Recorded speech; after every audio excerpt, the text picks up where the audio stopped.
अस्सलाम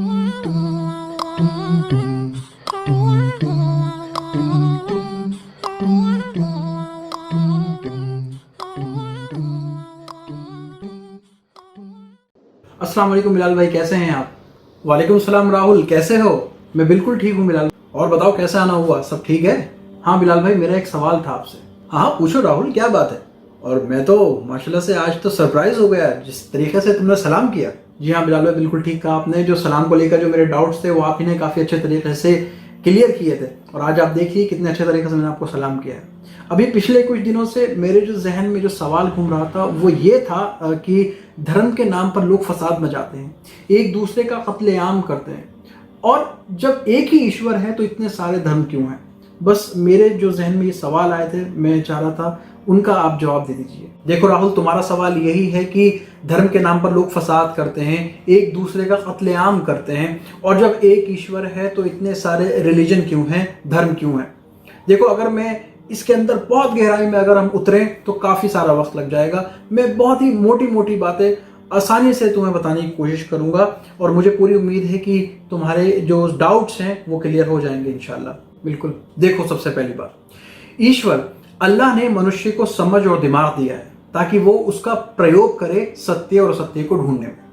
बात सही है कि धर्म के नाम पर लोग मारे जाते हैं, किंतु वास्तविकता में कुछ पाखंडी लोग धर्म का नाम लेकर अधर्म के द्वारा फसाद और कत्लेआम करते हैं, जबकि धर्म दीन तो शांति और नैतिकता की बात करता है। धर्म के बिना दुनिया रहने लायक नहीं बचेगी, क्योंकि फिर मानवता के बुनियादी उसूल और नैतिकता के लिए कोई धरातल ही नहीं बचेगा।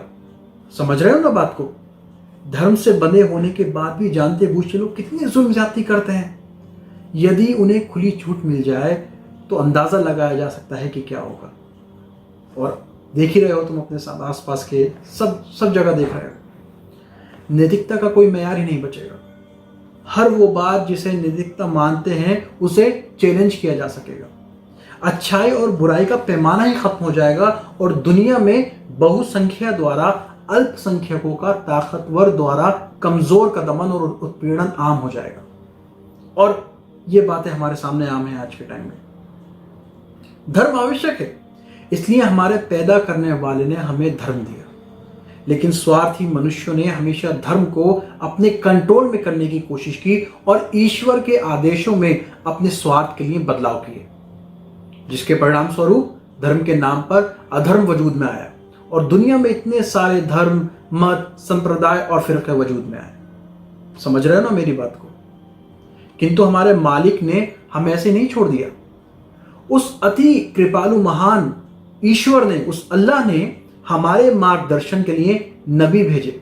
नबी यानी कि अपने संदेशता भेजे, अपना संदेश लेकर, ताकि वो मनुष्य को उनके जीवन के वास्तविक उद्देश्य से अवगत कराएं, और अंतिम संदेशता जो थे वो मोहम्मद सल्लल्लाहु अलैहि वसल्लम के साथ इन संदेशताओं की श्रृंखला को पूर्ण कर दिया। तो मुझे पूरी उम्मीद है कि जो तुम्हारा सवाल है उसका जवाब तुम्हें मिल गया होगा। बहुत बहुत शुक्रिया बिलाल भाई, इस सवाल का काफ़ी आसानी से जवाब देने के लिए। मैं इसके ऊपर और फिक्र करूंगा, और अगर फिर से मेरे कोई डाउट आएगा तो मैं आपके पास ज़रूर आऊँगा पूछने के लिए। शुक्रिया की कोई बात नहीं है। तुम्हारा कोई भी सवाल हो तो फ़ौरन चले आना, मैं पूरी कोशिश करूंगा तुम्हारे सवालों के जवाब देने की। चले अब मैं चलता हूँ। अस्सलाम वालेकुम। ठीक है। वालेकुम अस्सलाम वरहमतुल्लाहि वबरकातुहू।